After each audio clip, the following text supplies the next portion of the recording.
Injil Yohanes pasal 1. Pada mulanya adalah firman. Firman itu bersama-sama dengan Allah, dan firman itu adalah Allah. Ia pada mulanya bersama-sama dengan Allah. Segala sesuatu dijadikan oleh Dia, dan tanpa Dia tidak ada suatu pun yang telah jadi dari segala yang telah dijadikan. Dalam Dia ada hidup, dan hidup itu adalah terang manusia. Terang itu bercahaya di dalam kegelapan, dan kegelapan itu tidak menguasainya. Firman itu telah menjadi manusia dan diam di antara kita, dan kita telah melihat kemuliaannya, yaitu kemuliaan yang diberikan kepadanya sebagai anak tunggal Bapa, penuh kasih karunia dan kebenaran. Yohanes memberi kesaksian tentang Dia dan berseru katanya, "Inilah Dia yang kumaksudkan ketika aku berkata, kemudian daripadaku akan datang Dia yang telah mendahului aku, sebab Dia telah ada sebelum aku."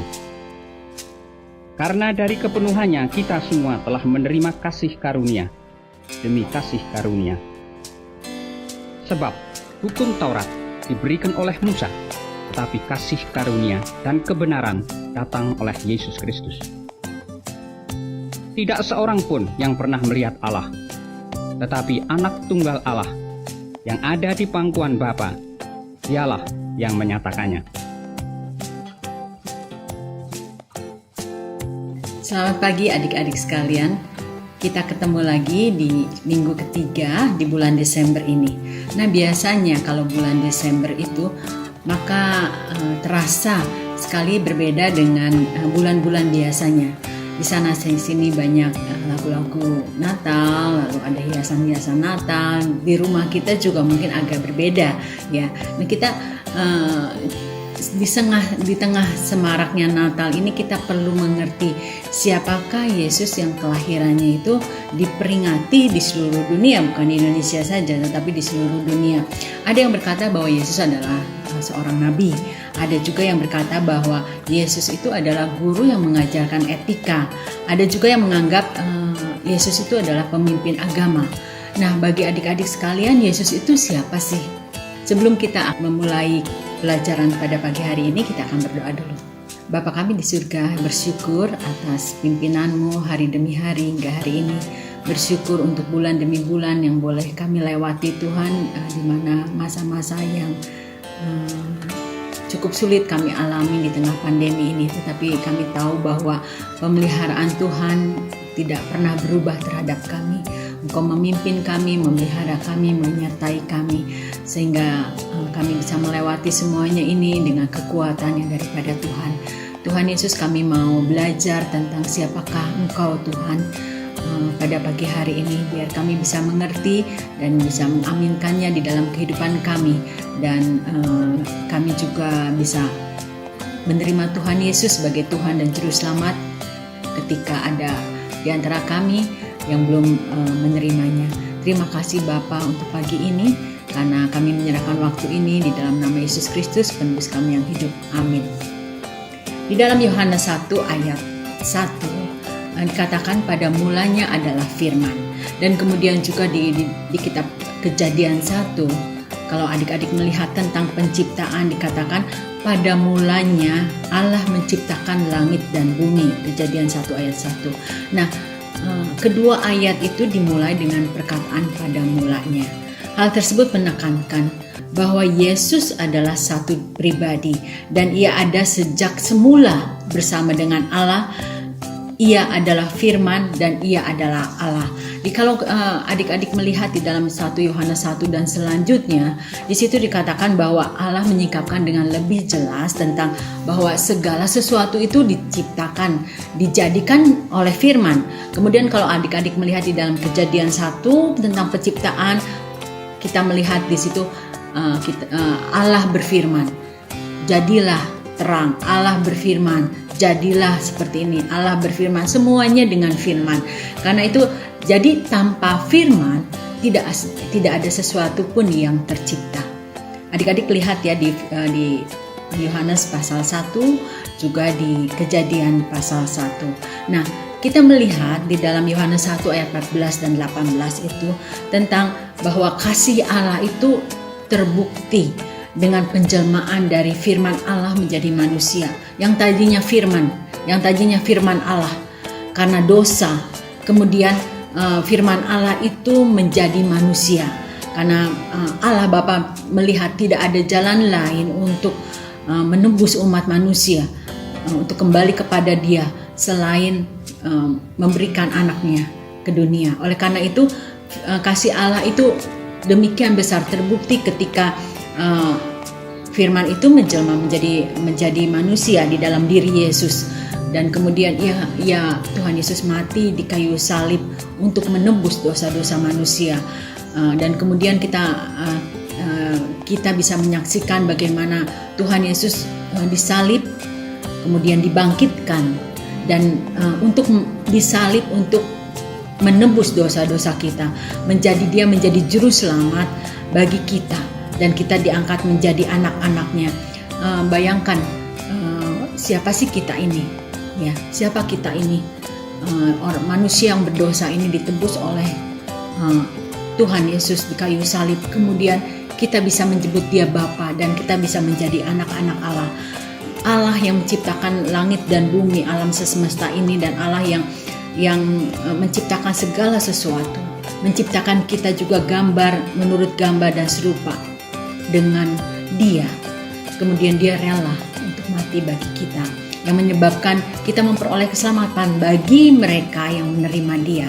Kemudian Allah telah menyatakan dirinya kepada manusia dengan berbagai cara. Allah berbicara kepada manusia melalui Yesus di dalam perjanjian baru. Kita dapat melihat bagaimana Yesus hidup di dalam perjanjian baru, khususnya di kitab Injil Matius, Markus, Lukas, dan kemudian juga kita bisa melihat di dalam Yohanes bagaimana kita bisa melihat Yesus bekerja.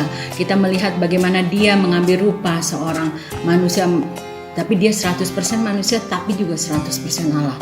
Luar biasa. Kita melihat di dalam kitab Injil itu bagaimana Yesus dilahirkan. Yang pertama kali dipanggil oleh Allah untuk menjumpai Yesus yang dilahirkan di kain lampin, di kandang domba, yaitu gembala-gembala. Dalam masyarakat Yahudi pada zaman itu, gembala dianggap satu golongan yang sama sekali tidak terpandang. Ya, mereka hidup bergembara dari daerah satu ke daerah yang lain. Oleh karena itu mereka tidak ikut beribadah, suka beribadah di rumah-rumah ibadah agama Yahudi, karena hidupnya yang nomaden, yang berpindah-pindah. Tetapi Allah justru memilih mereka. Allah memberikan keistimewaan bagi mereka sebagai orang yang pertama-tama mendengar kelahiran Tuhan Yesus. Dikatakan katanya pada malam hari di padang belantara itu, malaikat bernyanyi menyambut kelahiran sang bayi dan bernyanyi kepadanya. Manusia yang berkenan kepada Allah adalah orang yang menerima Yesus sebagai juru selamat pribadinya. Nah, setelah mendengar berita kelahiran Yesus dari para malaikat, maka para gembala ini menanggapi dengan baik berita baik itu. Adik-adik, kita bisa melihat di sini juga ada 3 orang majus yang dipilih Allah untuk memberikan persembahan kepada bayi Yesus. Mereka mempersembahkan katanya emas, kemenyan, dan mur. Adik-adik bisa melihat bagaimana proses kelahiran dari bayi yang disebut Yesus, yang kemudian besar, kemudian pada umur 30 tahun sampai 33 dia melayani di dunia, menyembuhkan orang sakit, lalu membangkitkan orang mati, Kita melihat bagaimana Yesus berkuasa atas segala sesuatu yang ada di dunia ini, termasuk kita, dan bagaimana dia juga bisa menang terhadap pencobaan-pencobaan yang dilakukan oleh si iblis. Adik-adik, itulah Yesus yang datang ke dunia untuk menyelamatkan manusia, menyelamatkan saya, menyelamatkan adik-adik. Mungkin ada di antara adik-adik yang belum terima Tuhan Yesus sebagai Tuhan dan Juru Selamat dan ingin menjadi anak-anak Allah. Bagaimana caranya? Itu dengan menerima Tuhan Yesus sebagai Tuhan dan Juru Selamat. Bagi kita sekalian yang belum terima Tuhan, belum terima Tuhan Yesus, terimalah Dia menjadi Tuhan dan Juru Selamat bagi kita sekalian, dan kita akan disebut sebagai anak-anak Allah. Adik-adik, kesimpulan dari pelajaran pada pagi hari ini, kita melihat di sini bagaimana setelah bertemu dengan Yesus, para gembala itu memuji Tuhan dan bersaksi tentang Yesus. Di mata dunia, gembala adalah orang-orang yang hina. Namun dia dipilih oleh Tuhan, dimuliakan dan mendapat kemuliaan dengan mendapat kesempatan pertama kali mendengar berita tentang sukacita, berita sukacita tentang kelahiran Yesus. Kemudian datang pula ketiga orang Majus dipilih oleh Allah untuk mempersembahkan emas, kemenyan, dan mur kepada Tuhan Yesus. Jadi adik-adik, kalau ada yang bertanya siapa Tuhan Yesus itu, adik-adik juga pasti akan menjawab dengan benar. Adik-adik pasti akan berkata bahwa Yesus Kristus adalah Juru Selamat dunia yang sudah menebus dosa manusia, disalibkan, dibangkitkan, dan kemudian kembali ke surga, memberikan tempat, menyediakan tempat bagi kita sekalian yang menerima Dia sebagai Tuhan dan Juru Selamat. Pastor Alex akan menambahkan sedikit hal-hal yang belum saya bahas tadi. Silakan Pastor. Bapak, Ibu, Saudara-saudari yang sangat dikasihi oleh Tuhan Yesus, Shalom. Di minggu terakhir menjelang hari Natal ini, mari kita bersama renungkan firman Tuhan dari Yohanes 1 ayat 1 sampai 5 dan ayat 14 sampai 18. Salah satu ayat yang akan menjadi pusat perhatian kita adalah Yohanes 1 ayat 14 bagian A. Firman itu telah menjadi manusia dan diam di antara kita. Firman Tuhan inilah yang dimaksud di Matius 1 ayat 23. Sesungguhnya anak darah itu akan mengandung dan melahirkan seorang anak laki-laki, dan mereka akan menamakan dia Immanuel, yang berarti Allah menyertai kita. Konteks dari firman Tuhan itu adalah dimulai dari Yohanes 1 ayat 1 dan 2. Pada mulanya adalah firman. Firman itu bersama-sama dengan Allah, dan firman itu adalah Allah. Ia pada mulanya bersama-sama dengan Allah. Di dalam konteks Alkitab, kita mengetahui bahwa firman itu adalah Allah. Firman itu adalah Yesus. Pada mulanya, Yesus berada di surga. Selanjutnya di ayat yang ketiga, segala sesuatu dijadikan oleh Dia, dan tanpa Dia tidak ada sesuatu pun yang telah jadi dari segala yang telah dijadikan. Sang firman ini yang adalah Allah, yang adalah Yesus, menjadikan dunia beserta isinya termasuk manusia yang dimulai dari Adam dan terus sampai ke kita semua pada hari ini. Sejarah peradaban manusia yang dimulai dari Adam itu termasuk semua tokoh-tokoh Alkitab dan tokoh-tokoh dalam sejarah, termasuk Paulus, dan hari ini adalah Anda dan saya dan kita semua. Barulah kemudian kita ke Yohanes 1 ayat 14a tadi. Firman itu telah menjadi manusia dan diam di antara kita. Melihat panah putih besar di slide kita yang adalah sejarah dunia, kita tahu bahwa umat manusia adalah bagian dari sejarah dunia. Namun bukan begitu dengan Yesus. Ayat 14a ini menempatkan Yesus di dalam panah putih sejarah dunia. sejarah manusia. Namun dari Yohanes 1 ayat 1 dan 2 tadi kita mengetahui bahwa Yesus datang dari surga dan masuk ke dalam sejarah dunia, sejarah manusia. Tujuan dari Yesus, Sang Firman ini masuk ke dalam sejarah manusia ada di Yohanes 3 ayat 16. Karena begitu besar kasih Allah akan dunia ini, sehingga Ia telah mengaruniakan anaknya yang tunggal, supaya setiap orang yang percaya kepadanya tidak binasa, melainkan beroleh hidup yang kekal. Yesus, Sang Firman itu adalah Sang Juru Selamat. Di dalam sesi penginjilan pribadi, sering sekali saya sebagai pendeta ditanya, bagaimana Bapak Pendeta bisa tahu bahwa Yesus yang masuk ke dalam sejarah manusia dari surga adalah Yesus yang sama yang ada di surga, yang adalah Allah itu. Lukas 1 ayat 35 memberikan jawaban yang sangat jelas. Roh Kudus akan turun atasmu dan kuasa Allah yang maha tinggi akan menaungi engkau. Firman Tuhan ini adalah kepada Maria yang disampaikan oleh Tuhan melalui salah satu malaikatnya, di mana Tuhan berfirman, Roh Kudus yang mana adalah Allah sendiri yang akan bekerja atas diri Maria. Sebab itu anak yang akan kau lahirkan itu akan disebut kudus, anak Allah.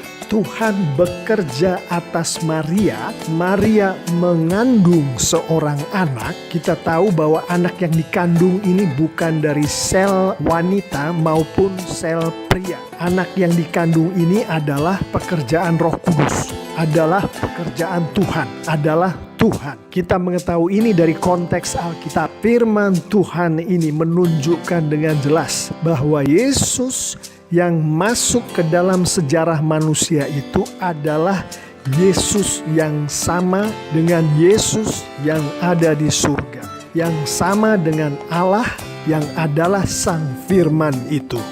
Apa yang terjadi pada saat Yesus masuk ke dalam sejarah manusia? Yohanes 1 ayat 11, Ia datang kepada milik kepunyaannya, tetapi orang-orang kepunyaannya itu tidak menerimanya. Yesus masuk ke dalam sejarah dunia, sejarah manusia, tetapi orang-orang yang adalah ciptaan Tuhan, adalah kepunyaan Allah, kepunyaan Yesus. Orang-orang itu tidak menerimanya, tidak menerima Yesus, tidak menerima Allah. Untuk orang-orang yang seperti itu, panah putih besar yang aslinya berkelanjutan di slide ini terpotong oleh kegelapan. Pak Pendeta, kenapa Adam, Paulus, bahkan saya yang adalah anak Tuhan bisa termasuk di dalam panah putih besar yang terpotong oleh kegelapan ini? Karena bahkan nama-nama itu termasuk kita semua yang adalah anak-anak Tuhan hari ini. Di dalam suatu waktu di dalam sejarah kehidupan kita, kita pernah tidak percaya atau tidak menerima Yesus. Itulah yang terjadi pada diri kita pribadi pada saat kita tidak menerima Yesus, belum menerima Yesus, artinya belum percaya pada Yesus. Sejarah kehidupan kita, panah putih besar itu ujungnya tertutup oleh kegelapan. Artinya orang-orang yang belum menerima Yesus, orang-orang itu tidak akan memiliki kehidupan yang kekal. Roh, jiwa, dan raga mereka akan memasuki kegelapan yang kekal pada saat mereka meninggal. Namun tidak perlu takut. Di ayat yang ke-12 firman Tuhan berkata, tetapi semua orang yang menerimanya diberinya kuasa supaya menjadi anak-anak Allah, yaitu mereka yang percaya dalam namanya. Termasuk di dalam kata percaya ini yang adalah kata kunci dari ayat ini. ini adalah percaya bahwa Yesus adalah Tuhan yang datangnya dari surga. Percaya bahwa Yesus adalah anak Allah yang masuk ke dalam sejarah manusia dan berkarya melalui kayu salib untuk menyelamatkan umat manusia. Bagi orang-orang yang percaya inilah, termasuk saya dan Anda dan kita semua, panah putih besar itu berkelanjutan. Tidak ada kegelapan di situ. Di tingkat pribadi, bagi saya, bagi Anda, bagi kita semua yang percaya pada Yesus, panah besar putih itu berkelanjutan. Artinya, berkelanjutan menuju ke kehidupan yang kekal. Roh, jiwa, raga kita setelah dimuliakan nanti akan mengalami kehidupan yang kekal. Dan untuk supaya kehidupan yang kekal itu menjadi milik kita, kata kuncinya adalah percaya. Yang mana kata kunci ini ditegaskan di dalam Yohanes 3 ayat 16. Supaya setiap orang yang percaya kepadanya tidak binasa, melainkan beroleh hidup yang kekal.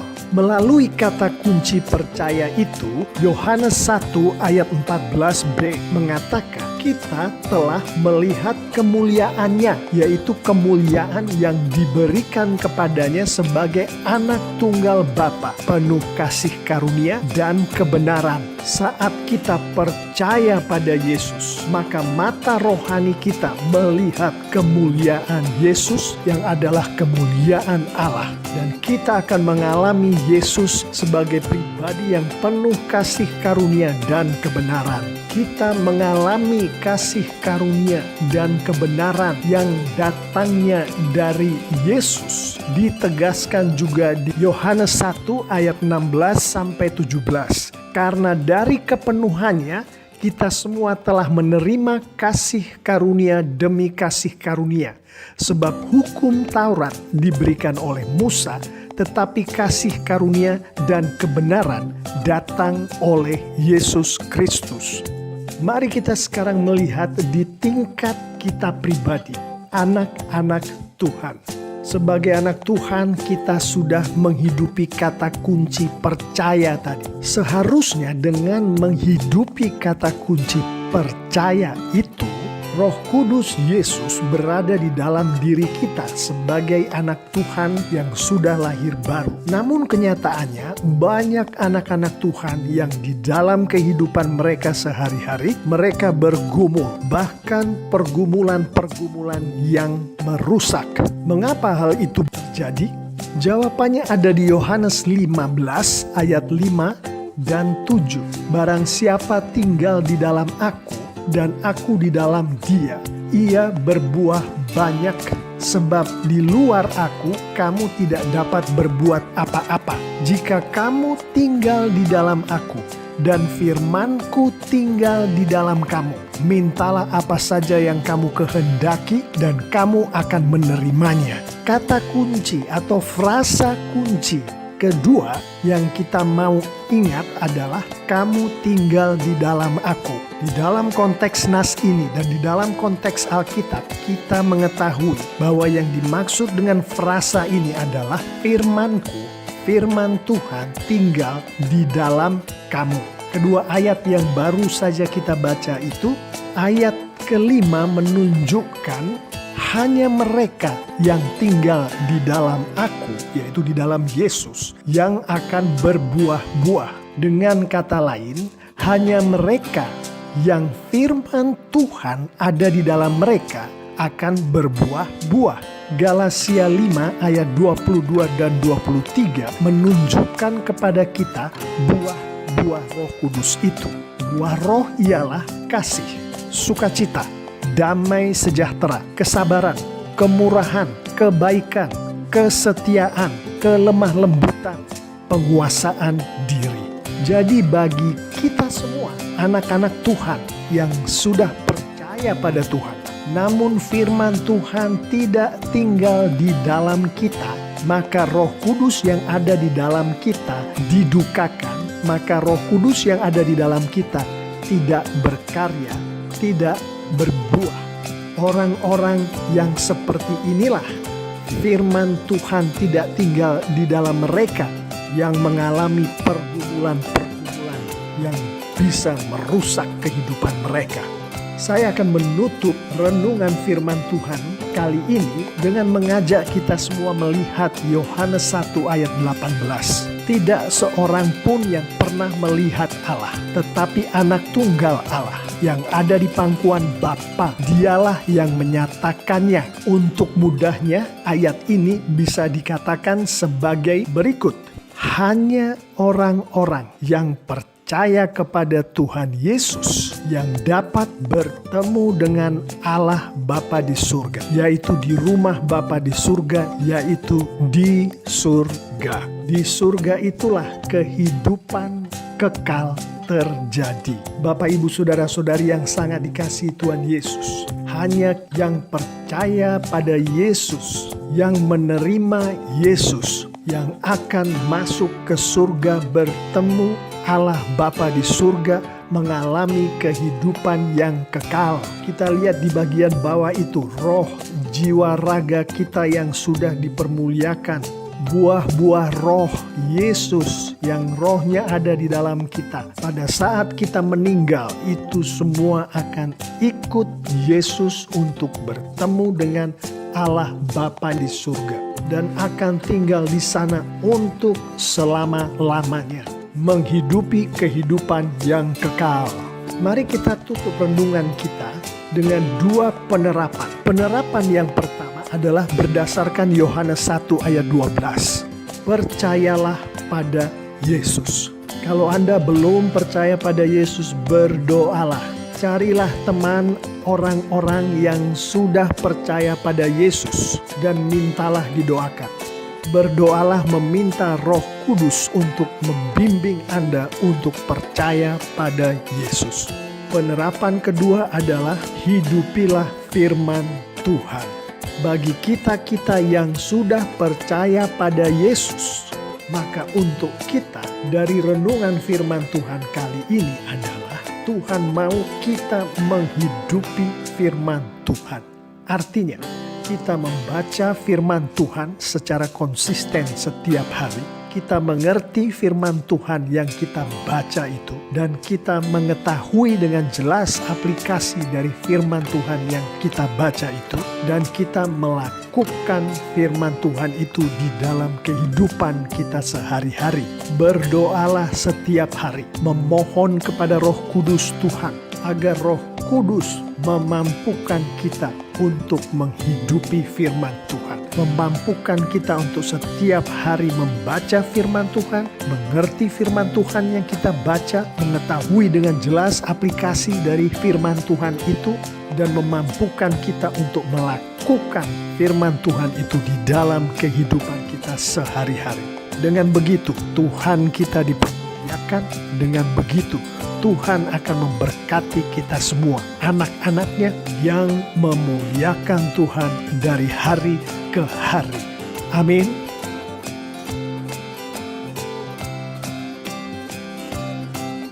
Terima kasih Pastor Alex untuk tambahannya. Nah, ayat hafalan pada minggu yang lalu sudah dihafalkan. Terima kasih untuk Nesia yang sudah menghafalnya. Silahkan Nesia.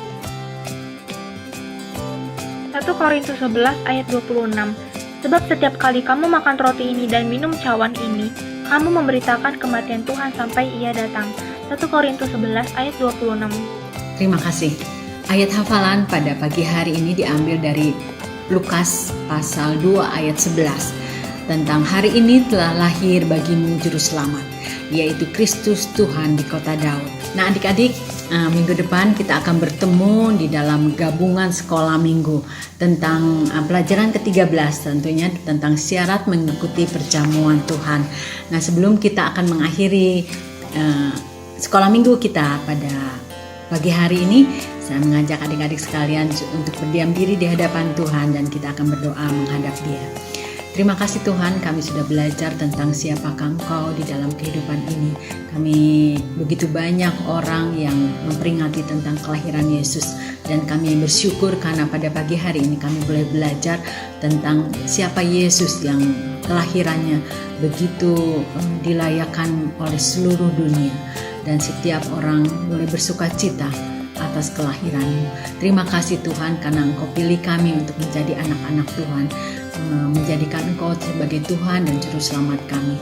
Terima kasih Bapa, sertai kami pada minggu yang akan datang di dalam akhir tahun ini. Kiranya penyertaan berkat yang daripada Tuhan menyertai kami di dalam setiap langkah dan kegiatan kehidupan kami.